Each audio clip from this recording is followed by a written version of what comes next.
Welcome back to Healthier Daily, the channel where we give you the simple science-backed truths to live a stronger and more independent life after 60. I'm your host, Dr. Ben Carter. I want you to think for a moment about your legs and your feet. Do they ever feel cold even in a warm room? Do they ache with a deep, heavy feeling at the end of the day? Do you get painful cramps that wake you from a deep sleep? Most people dismiss these things as just a normal part of getting old. But what if I told you they are not? What if they are the first faint whispers of a silent process that, if left unchecked, could lead to non-healing wounds, dangerous infections, or, in the most severe cases, even the amputation of a limb? Today we are talking about the silent slowdown of your body's most critical delivery system, your blood circulation. And we are going to show you how to fight back starting in your own kitchen.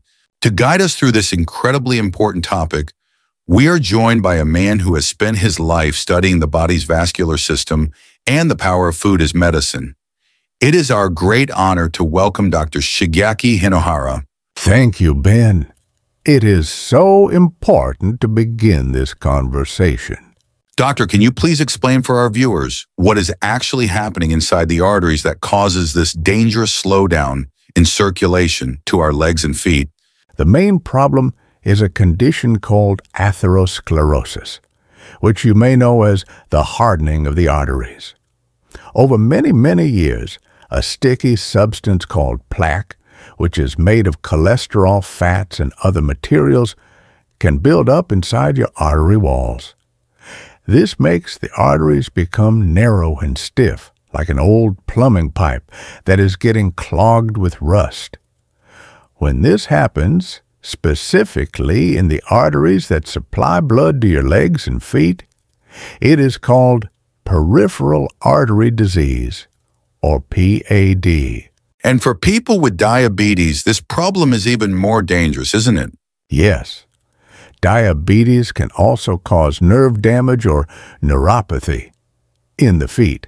This means a person might step on something sharp and not even feel it.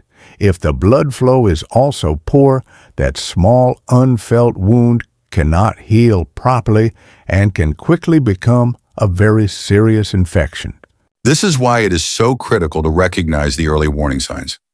Let's walk our viewers through the 6 most common signs of poor circulation. What is the very first sign people often notice, Doctor?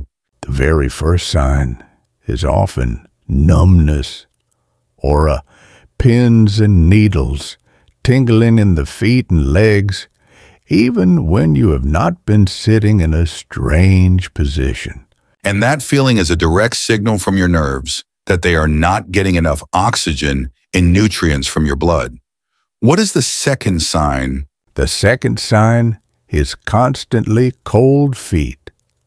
This is because your blood is what carries your body heat. If not enough warm blood is reaching your feet, they will feel cold. The third sign is very painful, frequent muscle cramps, especially in the calves that can happen at night or during a short walk. This is a sign the muscles are being starved of oxygen. The fourth and fifth signs are ones you can actually see with your eyes. Changes in the color of your skin on your legs, perhaps becoming pale or even slightly blue, and the appearance of varicose veins, which are a sign that the valves inside your veins are failing. And the 6th and final sign is one that often disrupts sleep restless leg syndrome. That irresistible urge to move your legs when you are trying to rest can often be a symptom of poor circulation, triggering these uncomfortable nerve sensations. It is a true blessing to have the knowledge to understand what our bodies are telling us. If you recognize any of these signs in yourself or a loved one and want to learn the complete protocol to fight back, please type the number 1 in the comments below. And be sure to subscribe. It's completely free, and this is a masterclass on your circulatory health. Doctor, thank you for making those 6 warning signs so clear. It's so important for us to learn how to listen to our bodies. Now let's move into the solutions. You've mentioned that your complete protocol begins not by adding things, but by taking things away. You said the very first step is to clear the path. What are the saboteurs or the common habits that we must avoid to stop actively harming our circulation? That is a very wise way to begin. Before we can add the healing foods, we must first stop consuming the things that are causing the damage every single day. The first two are the most obvious, but they are also the most destructive. You must avoid excessive alcohol, and you must avoid all forms of smoking or vaping. These are direct poisons to the delicate inner lining of your blood vessels. They cause immediate damage, stiffness, and inflammation. There is no moderation here for a person who wants to heal their arteries. These must be avoided. Absolutely non-negotiable. Now what about the next saboteur, doctor? It's one that is hidden in so many of our everyday foods. Yes, the next saboteur is excess salt or sodium. As we have discussed in great detail on this channel, a diet high in salt is a primary cause of high blood pressure. And that constant high blood pressure acts like a forceful abrasive current inside your arteries day after day. Over time, it damages that smooth, delicate inner lining, the endothelium, creating rough spots and microscopic tears. This damage is what makes it very easy for cholesterol and other substances in the blood to stick to the artery wall and begin forming the dangerous plaque that leads to blockages. And this leads us directly to the biggest source of that hidden salt in the American diet. Our third saboteur, ultra-processed foods. I had a patient, a woman in her late 60s. She was very worried about her circulation because her mother had suffered from severe PAD. She told me she thought she was eating a very healthy diet. She would often buy the healthy or low-calorie branded frozen dinners from the special section at the grocery store because they were easy and she thought they were good for her. She did not realize that one of those small, seemingly healthy meals contained over 200 milligrams of sodium, which is almost her entire recommended daily limit, in one meal. These foods are also often full of unhealthy processed fats and refined sugars that all contribute to the body's state of chronic inflammation. She was unknowingly eating the very foods that were creating the exact problem she was so desperately trying to avoid. That is such an important and very common story about the danger of hidden ingredients. And that brings us to the final saboteur you mentioned in your notes, doctor, the one that everyone has heard of but might not fully understand: high LDL cholesterol. Yes, this is why it is so important to have regular checkups with your doctor. You must know your numbers, and you must work with your doctor to manage them if they are high. Let's explain for our viewers simply what that means. LDL cholesterol is often called the bad cholesterol. You can think of it as the sticky material that is the primary building block of the plaque in your arteries. When the artery walls have been damaged and roughened by things like high blood pressure or inflammation, this sticky LDL cholesterol is what collects in those damaged spots. It builds up year after year, slowly narrowing the highway for your blood to flow through. Keeping your LDL cholesterol in a healthy range is a critical part of keeping those highways open and clear. It's about being a good steward of our bodies, and part of that stewardship is knowing our numbers and working with the medical tools and the knowledge we have been blessed with to keep our internal systems in balance. So, we have now cleared the path by removing the foods and habits that cause damage to our arteries. Now we can begin the joyful and powerful work of rebuilding. This brings us to our next section, the rebuilding foods. These are the powerful natural foods that help to protect, heal, and strengthen our blood vessels from the inside out. Okay, doctor, this is the hopeful part of our conversation. What is the first and most foundational food for rebuilding our circulatory health? The first food is one that is a true treasure in all of the world's blue zones, the places where people live the longest and healthiest lives. It is the simple, humble bean. This includes all types of legumes, black beans, kidney beans, chickpeas, and as we've discussed before, lentils. I had a patient, a 68-year-old woman. She was very worried about her health.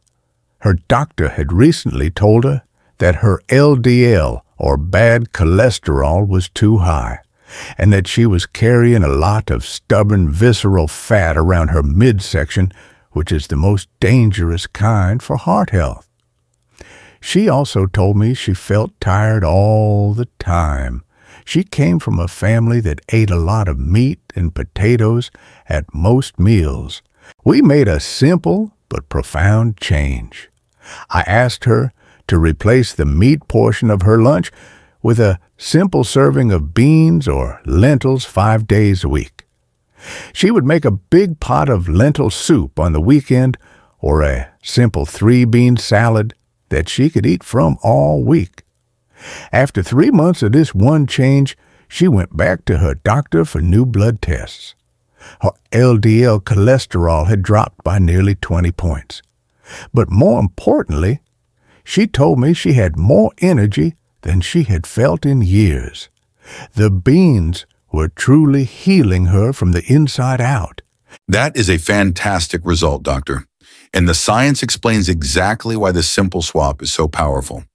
Beans are a two-pronged attack on the root causes of poor circulation. First, as we've discussed on Healthier Daily, they are packed with a special kind of soluble fiber. This fiber acts like a sponge in your digestive system. It directly binds to cholesterol and bile acids and helps to remove them from your body before they can be absorbed into your bloodstream and contribute to clogged arteries. Second, and this is an area of very exciting new research, the fiber in beans is the perfect food for your gut microbiome, which are the trillions of healthy bacteria that live in your gut. When your good gut bacteria are well fed on this fiber, they produce beneficial compounds that have been proven to help lower systemic inflammation throughout your entire body. This directly protects the delicate lining of your blood vessels from the inflammatory damage that allows plaque to form. So the bean is a true powerhouse. What is our next rebuilding food, doctor? Our next rebuilding food is simple, affordable, delicious, and one that most people already enjoy. It is the carrot.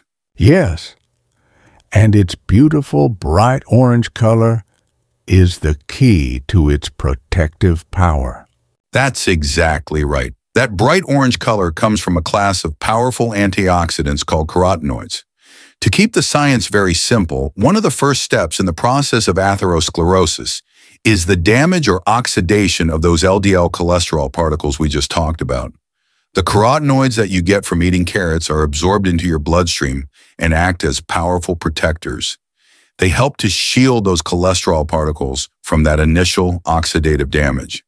They also directly support the health of the endothelium, which is the inner lining of your blood vessels, helping to keep it smooth and resistant to plaque buildup. And carrots are so wonderfully versatile.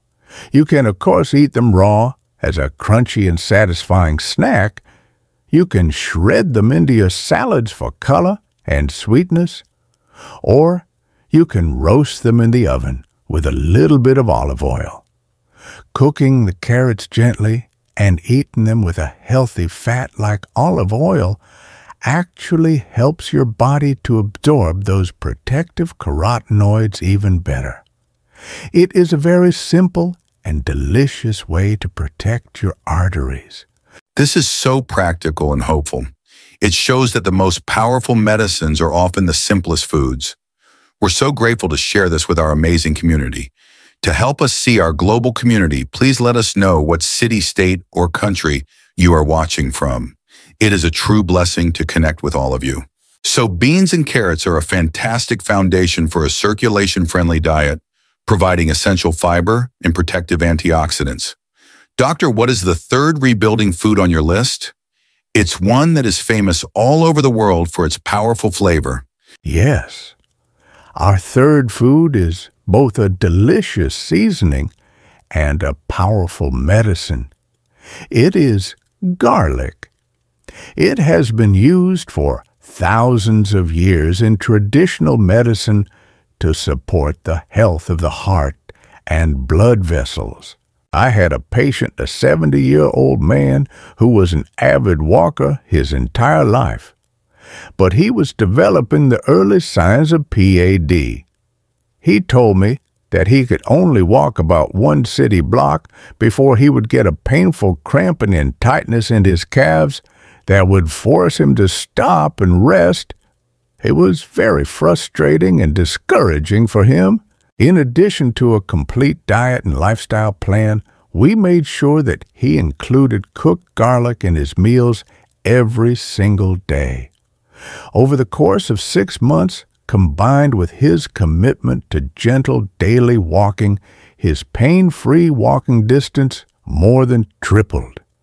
He was able to walk through his entire neighborhood again without stopping.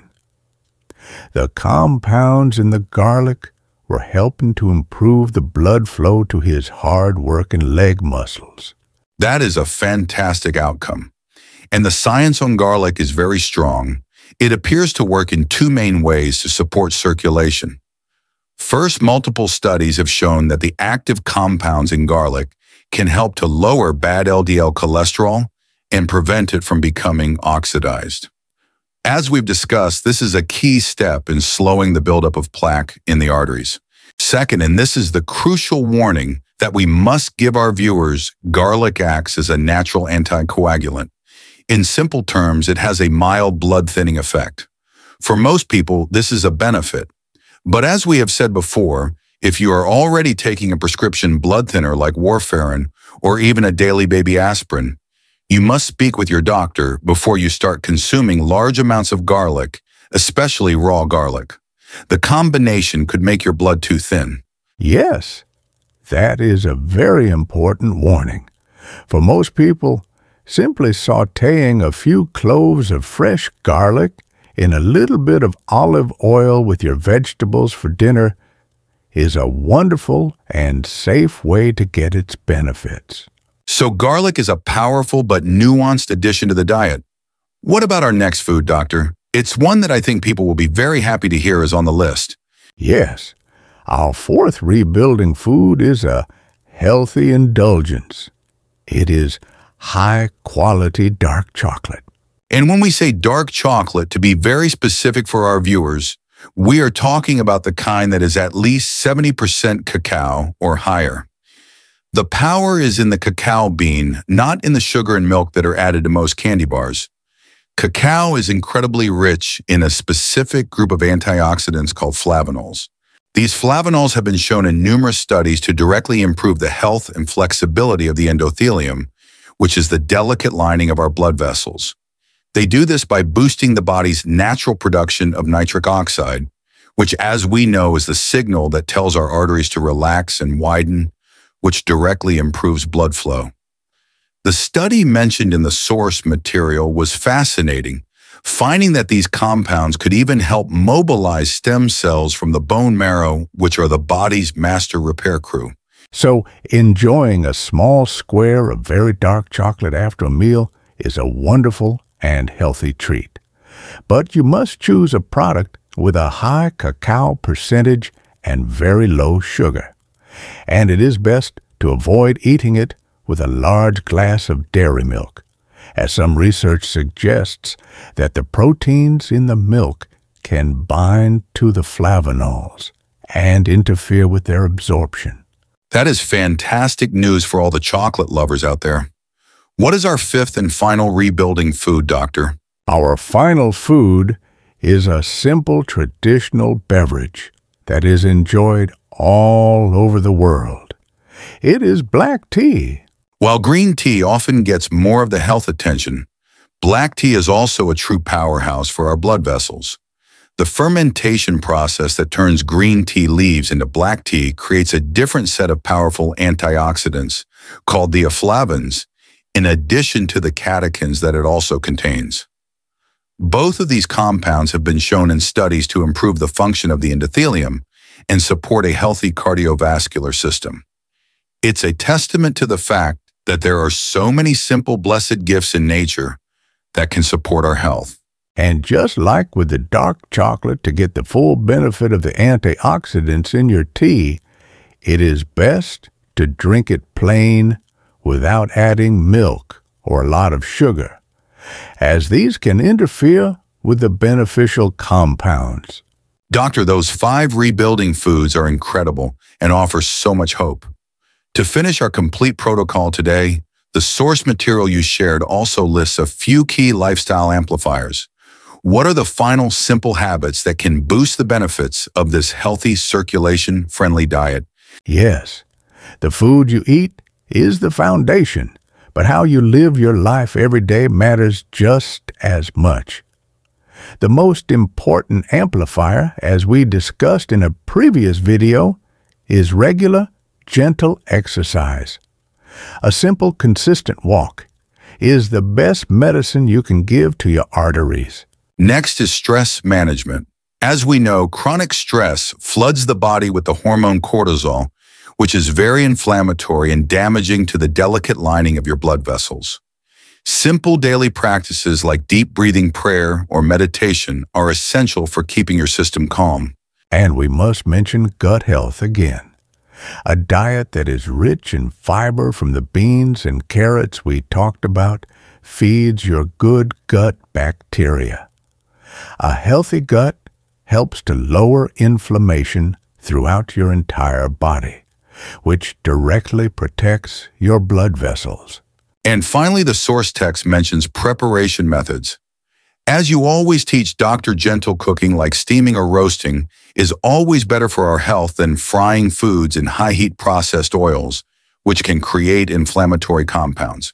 So this is the complete protocol for better blood circulation. First, we understand the warning signs. Second, we clear the path by avoiding the saboteurs like excess salt and ultra-processed foods. Third, we rebuild with powerful foods like beans, carrots, garlic, dark chocolate, and black tea. And fourth, we amplify the effects with these healthy lifestyle habits. This is a truly holistic and powerful plan for improving your blood circulation. It's a fantastic strategy for anyone who wants to take proactive control of their senior health.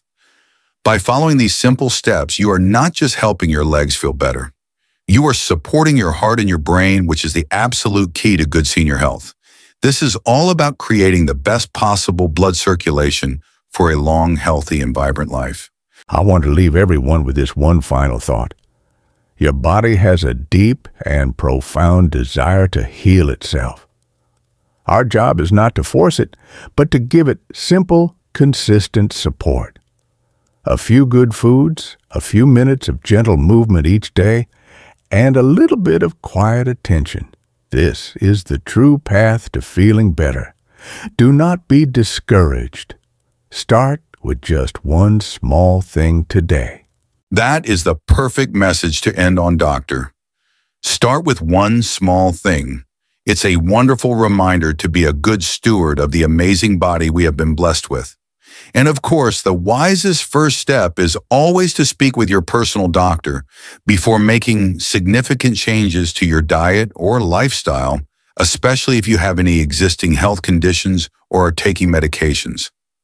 Please remember that our conversation today is for educational purposes. If you found this guide helpful and empowering, please give this video a like so that others can find this vital information. And be sure to share it with a friend or family member who you want to help. If you haven't already, please subscribe to our channel. It is completely free, and it ensures you will not miss our next practical health guide. And for our community discussion today, what is one food from this list that you are most excited to add to your diet this week? Please share your choice in the comments below. Thank you for being with us. Be well.